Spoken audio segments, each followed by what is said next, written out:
Welcome back, and we will get into the next couple of sessions, which will see us out to the close of the afternoon at 5:15, and any socializing after that, if you choose to do so.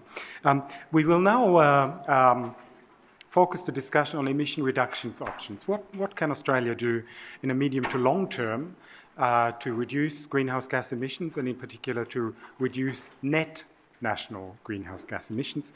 We will have contributions from Anna Skarbek, Steve Hatfield-Dodds, and Andrew McIntosh, our new colleague here. We'll start with Anna Skarbek. She's the Executive Director of ClimateWorks Australia in Melbourne.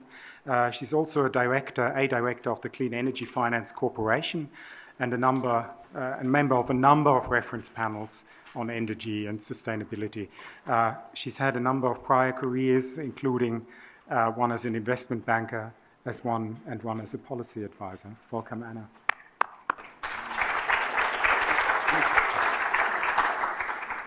Thank you, Frank, and welcome back from the break, everybody. I have one slide only, which is the centre spread of this report, which ClimateWorks co-produced with Frank at ANU, drawing on the modelling of CSIRO, led by Steve Hatfield-Dodds, who you'll hear from in a moment.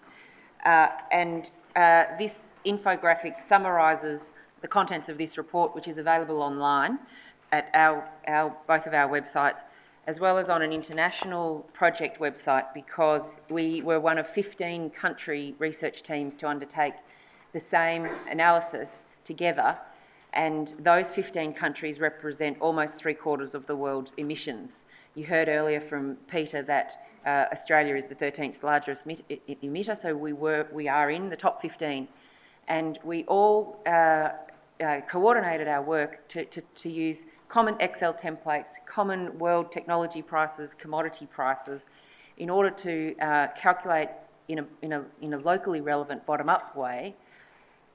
Can we answer the question of how do we achieve the 2 degrees budget? So you've heard prior to the break, you saw the Climate Change Authority and Malte's presentations with the triangle, the remaining of the carbon budget for Australia or globally. And our task was to solve for the triangle. What does Australia's energy mix and economy look like if we stay within that 2 degrees budget? And what was exciting was we did this work alongside the other 15 countries that I mentioned, and all of us found the answer was, firstly, beginning with the energy system, can we achieve a net zero or near zero energy system by mid-century to stay within the carbon budget? And the answer was yes. So I will show you how we can do that for Australia, and the 4-pillar approach that is described here is the same approach used by all the countries in this project. So even though no modelling, no economic model or any model can perfectly predict the future, what we find that these pillars are in fact very clear pathways within which the future could look a number of different options within which, but broadly we will see that the decarbonisation pathway requires ambitious energy efficiency in parallel with decarbonising the electricity supply, in parallel with switching fuel sources to decarbonised electricity or other lower carbon fuel sources, which I'll explain when we go through this, and finally sequestering the rest. In short, if you haven't got time to read the full report, that's the decarbonisation story on one hand. In terms of how do policymakers and business leaders respond to that, the goal of net zero emissions by mid-century, as illustrated by these broad outlined pathways, allows business and policymakers to study what are the technologies that are going to be needed to achieve these pathways, and therefore what's the range of policy options we could look at that would help us achieve them. What we enjoyed about this work was that it focused on the technologies more than the policies. We first wanted to show that it can be done, and in fact that when we look at the cost of doing it, as you've heard previously, that the economy continues to grow. As you see by the chart on the left, economy goes up at almost the pace that it would otherwise, while emissions on this side here, you see, reduce in Australia from what they are today per capita, which is over 24 tonnes per capita. If we undertake the activities in these 4 pillars, which is making our buildings a lot more efficient and our equipment and industrial equipment, transforming our electricity supply, fuel switching and sequestering, what you see is before the sequestering step, the energy system does not become zero emissions. It is in fact still, in Australia's case, if we want to have the economy that we have now with mining and manufacturing, we will still burn some fossil fuels and we will still emit agricultural emissions and we will still have some fugitive emissions as well from our industry. But the good news is we have an enormous landmass and capacity for large-scale carbon forestry. And what you'll see is without the carbon forestry, our emissions would be at 7 tonnes per capita. Fantastic reduction from over 24 down to 7, but not enough when the global average is 2. But with carbon forestry, you'll hear from Steve that we can fully offset that and be a carbon neutral country by 2050. How? Ambitious energy efficiency, I hope, is well understood. To help it be understood, ClimateWorks published a report last week on the energy productivity elements of undertaking this work, and it turns out that to achieve this, we would double our energy productivity by 2030. For example, technology is galloping along, and in our built environment, we know that we could operate all of the buildings in Australia with a 50% improvement in their energy intensity. But we don't take up the policy as rapidly as the technologies as rapidly as it is being developed. On the electricity side, how do we achieve zero carbon electricity? Australia has an abundance of options here. We modelled 3 different scenarios: 100% renewables, or a scenario that was renewable plus allowing carbon capture and storage into the mix, and a different scenario that was renewable plus allowing nuclear into the mix. We were technology neutral in relation to these mixes, and we allowed the economics of the model to determine which technologies would win, if you like. Those economics were influenced by the project's overarching goal, which was solve for 2 degrees. So the model assumes that we are obliged to stay within that carbon budget. It doesn't tell you what policy you would use, whether it's a carbon price, whether it's an emission standard, any binding regulations. It could be any of those. The model assumes, though, that that exists, and therefore there's a price impact on the technologies that have emissions, and it favours technologies that don't have emissions. What was really interesting was that all 3 different scenarios came out at a very similar total system cost in 2050. What we found was that renewable energy was the majority of our electricity supply in every single scenario. In short, what we find is costs of renewables are falling so fast that renewable electricity will be at least half and up to 2/3 of the electricity mix in any of those scenarios. What we find is for the last quarter to a third of the electricity mix, we need to make sure that we have a stable baseload source of electricity. So if we're using renewables, that gets a bit more expensive. We add large-scale batteries to support the solar, particularly solar power, or we move to geothermal or wave and tidal power, which is available but a bit more expensive. For about the same cost, CCS would be competitive for the last quarter of that baseload supply, or nuclear would compete with CCS or compete with geothermal or wave or solar plus batteries. That's using today's cost data as best verified by CSIRO. We don't need that last share of the decarbonised electricity supply until after 2030.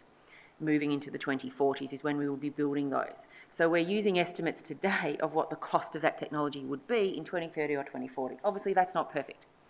But from a policymaker's perspective, it means that the jury is out on which technology mix will be the winner, and so policy should incentivise low carbon electricity supply consistent with the 2 degrees budget, but not specify which technology will win.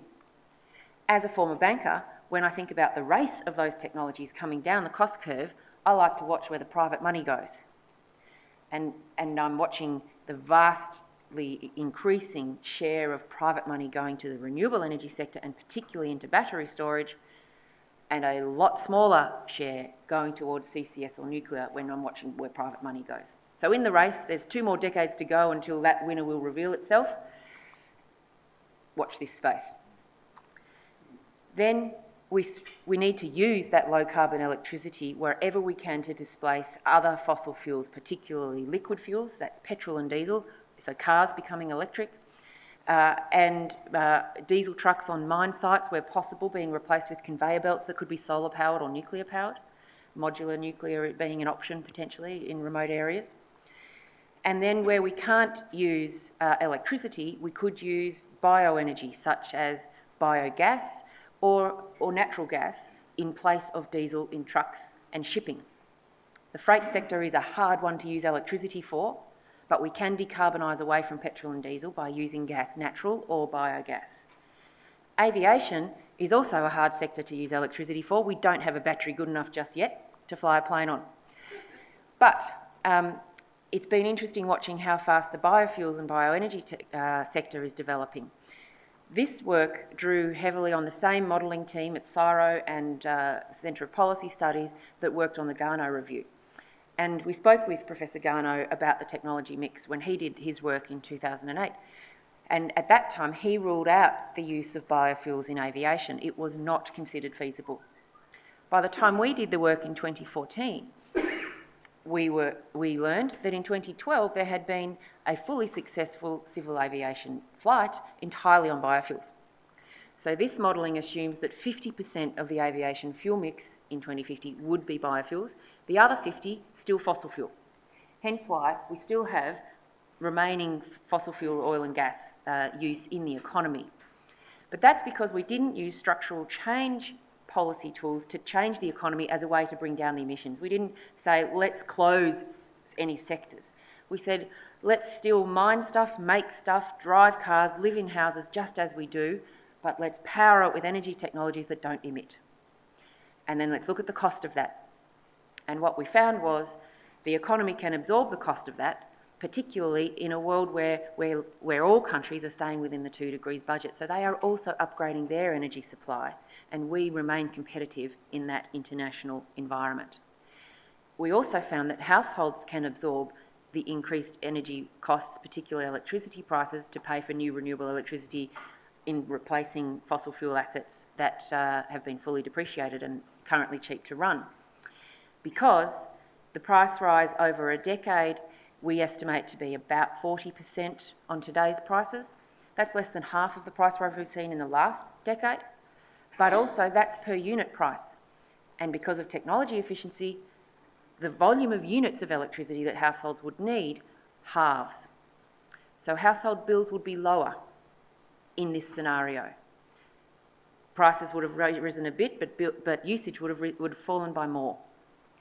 So harnessing the power of technology is absolutely critical to achieving a decarbonised economy. The good news is, even based on the technology that's already invented that we were able to include in this report, it exists, it's there, and we can do it. I will leave Steve to talk about the sequestration piece, about Australia's abundant potential to offset the remaining emissions. And I just thought I'd close with a reminder about the excitement of this technology and an appreciation of the pace of change. It may seem, when I've presented this elsewhere, sometimes I get asked, particularly from journalists, as if this would ever happen. We couldn't get this done in this time. I like to remind people that the time we've got between now and 2050 is the same time that existed from the end of the Great Depression to getting a man on the moon. And so if you're sitting in here in this room, it's 1933, you've had a bleak 4 years. And I'm saying to you, we're going to get a man on the moon in 35 years. You're going to think, it's radical. It's the same amount of time as what we're achieving a zero carbon economy in. Even more optimistically, less than a fifth of that time, 7 years, is the time in which we had no smartphones compared to today. And now you can control your home energy use with your smartphone. And we have 5 times that share of time in which to achieve this transition. Let's harness that and make sure that our policies allow and accelerate the uptake of this technology so that we don't miss out and end up having to cost more. Lastly, on the technology piece, business already understands this globally, and I wanted to draw your attention to a variety of business coalitions that are adopting these technologies and are confident in them. For example, Apple and Google, who have already committed to their data centres being carbon neutral and using very large shares of renewable energy to power them. And the We Mean Business Coalition. You can Google We Mean Business. It's a group of businesses including IKEA, Bank of America, Merrill Lynch, Nike, Unilever, which make Dove products, Magnum ice creams, Domestos, Flora margarine, all that stuff. Starbucks, Hewlett Packard. Those sorts of global companies have put their name to a pledge calling on other businesses to do the same in their own business. And that pledge is not a bad policy list for policymakers to look at as well that countries could do. The pledge asks companies to commit to reducing their emissions in line with the 2 degrees trajectory, to commit to procuring 100% renewable energy for their business because they know it can be done, to commit to removing commodity-driven deforestation from their supply chains, and to commit to including climate change information in their stock exchange filings in order to stay within the fiduciary duties that they will soon be tested under. I'm aware of emerging liability test cases in the legal field, and to include an effective internal price on carbon. I wanted to leave it there to show that the business world sees this pathway. It's an exciting one that can be implemented, and I hope that policymakers can see that we can also enable that in our own country. Thank you.